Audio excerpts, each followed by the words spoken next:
La phase parlementaire constitue un moment de négociation ouvert. Des alliances variées peuvent se faire et se défaire au gré des actions législatives proposées par les joueurs. L'exemple proposé ici correspond au tour 1 du jeu. Seules 3 zones sociétés sont actives. Après résolution des mises, le disque des tensions sociales est sur la case 7. Les tables d'état indiquent monarchie, censitaire, code civil, et les ultras possèdent l'exécutif. Cela leur permet de garder un contrôle sur les actions législatives. Ils peuvent opposer un veto, un seul par tour, et s'ils le font, les tensions sociales augmentent de 4 points. Mais ils disposent de cette marge de manœuvre. Dans un premier temps, on décompte les voix obtenues sur chaque zone société active. Sous la piste, les gains sont indiqués. On retrouve cette information sur l'aide de jeu. Prenons le cas des notables. Les orléanistes possèdent la meilleure influence. Ils remportent 4 voix. Ils sont seuls sur la case 6. Ils gagnent une voix supplémentaire. Leur disque est placé sur la case 5 de la piste décompte des voix. Les républicains en seconde place obtiennent 3 voix. Les disques ultra et bonapartistes sont empilés sur la case 3. Comme dans tous les cas d'empilement, le disque au-dessus de la pile est considéré comme situé avant les autres. Ici, les bonapartistes en 3e position marquent 2 voix, ultra et socialistes sont respectivement 4e et 5e, ils gagnent une seule voix sur cet électorat.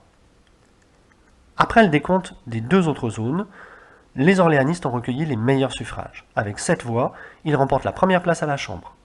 3 factions se retrouvent à égalité. Elles sont départagées par leur influence sur les notables. Les bonapartistes prennent la seconde place et les ultras la 3e, les socialistes la 4e. Les républicains, avec 4 voix, finissent en dernière place sur les bancs de l'Assemblée. L'ordre des factions à la Chambre définit l'influence politique reçue par chaque joueur, ainsi que l'ordre selon lequel ils pourront proposer des actions législatives.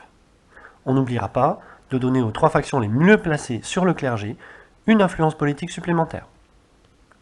Les joueurs ont à présent une idée précise de leur potentiel d'action pour cette phase. Ils doivent fixer leurs objectifs, envisager la manière dont ils peuvent financer leurs actions législatives, et le synoptique des points de victoire sur la fiche de faction leur permet d'identifier qui seront leurs partenaires et leurs adversaires potentiels. Les orléanistes peuvent proposer une action législative en premier, mais comme les tables d'état correspondent parfaitement à leurs objectifs, ils décident de passer leur tour et de jouer en réaction. Chaque faction a la possibilité de le faire, mais une seule fois par phase. Les bonapartistes prennent l'initiative. Ils souhaiteraient prendre l'exécutif, mais les ultras y opposeraient sans doute leur veto. Ils choisissent de proposer régime plébiscitaire. Le score des ultras ne sera pas affecté par ce changement, et les bonapartistes peuvent le financer seuls. Le disque souveraineté nationale est alors placé sur plébiscitaire. On ajuste également le disque sur l'emplacement modifié. Cette action législative n'est plus utilisable pendant cette phase. Aucun autre joueur ne pourra changer la souveraineté nationale pendant ce tour. Les ultras voudraient réduire les droits et les libertés. Ils disposent de 5 influences politiques, un 6e leur permettrait de les diminuer de 2 points, mais les orléanistes refusent de participer à cette action qui n'affecte pas leur gain de points de victoire. Les ultras payent donc 2 influences politiques pour baisser d'un seul point le disque de cette piste, ce qui leur permet quand même d'atteindre leur objectif, l'ordre moral. Cette modification entraîne l'augmentation des tensions sociales d'1 point. La décision des ultras mécontente bonapartistes, républicains et socialistes. Ces derniers ont à présent la main. Ils fédèrent des alliés pour obtenir 6 influences politiques et modifier de 2 points à la hausse les droits et libertés. Les socialistes payent 3, les républicains 2, et les bonapartistes utilisent leur dernière influence politique. Les ultras choisissent l'intransigeance. Ils utilisent leur veto, l'action législative est contrée, l'influence utilisée est perdue, et les tensions sociales augmentent de 4 points. Le régime se durcit, les républicains passent leur tour car ils n'ont plus d'influence politique et la main revient aux orléanistes.